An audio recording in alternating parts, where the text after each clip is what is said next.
এত রোদ সকালবেলা যার জন্যই বাড়ির থেকে বেরোলাম, সকাল 8টার সময় বেরিয়েছি, তাও রাস্তায় রোদ আর ভিড়, এই দুটোর জ্বালায় মানে আর রাস্তায় যাওয়ার মতো না। তো খুব রাগ হচ্ছিল, খুব খারাপ লাগছিল, এখনও সেই ভাবনা মানে ভেবে আমার এত হাত পাচ্ছিস কেন? জিজ্ঞাসা করাতে ইনি তো কোনো উত্তর দিল না যে কেন খুচরো পয়সা কালেক্ট করছিল। তারপরে আমি এখানে একটা স্টাইল দিয়ে দিচ্ছিলাম, কি করব, বোরিং ফিল করছিলাম। তারপরে কিছুক্ষণের পর মধ্যে আমাদের ট্রেনটা চলে আসলো, এখান দিয়ে যাচ্ছিলাম, তো এটা মনে হচ্ছিলো যে শ্রী গুনে গুনে আসছে, মানে দেরি হয়ে যাচ্ছে, কোনো ভাবনা নেই এদের।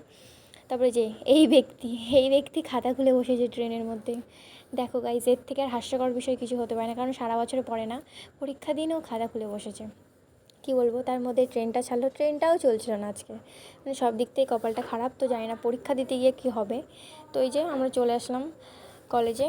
তো তারপর কলেজের মধ্যে ঢুকে গেলাম, কলেজটা খুব সুন্দরই ছিল, বেশ ভালোই লাগলো। বাট ভালো তো লাগলো, কিন্তু পরীক্ষার পর যে কী হবে সেটা বুঝতে পারছিলাম না। তো এই যে যেমন তেমন করে পরীক্ষাটা হলো। তারপরে যে বাড়ি আসার সময় আমাদের আর কারো দেখার হাত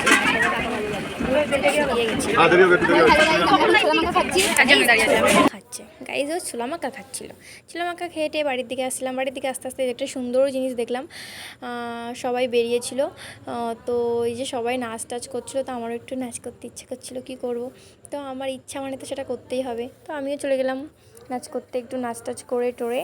তারপর ভাবছিলাম আর ভালো লাগছে না, খুব কষ্ট হচ্ছে, একটু বাড়ির দিকে যাই এবার।